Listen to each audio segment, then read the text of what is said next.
Rad na fakultetu ili rad u birovu? 6 godina na fakultetu, pa rad u birovu. Zaposliti iskusnog arhitektu ili pružiti šansu početniku? Pružiti šansu početniku, pa će postati iskusan arhitekt. Infostud ili preporuka? Preporuka. Online sastanak ili susret uživo?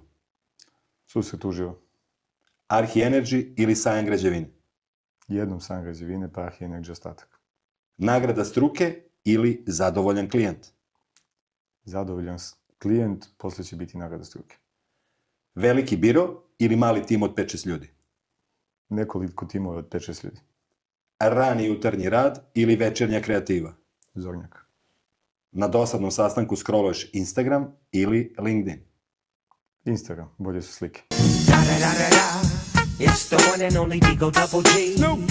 Brza skica na papiru ili detaljan 3D model? Detaljna skica na papiru. Fokus na energetskoj efikasnosti ili na estetskom utisku? Na efikasnom utisku. Subotnje druženje sa timom ili miran vikend za sebe? Miran radni vikend za sebe. Grenef print ili web izdanje?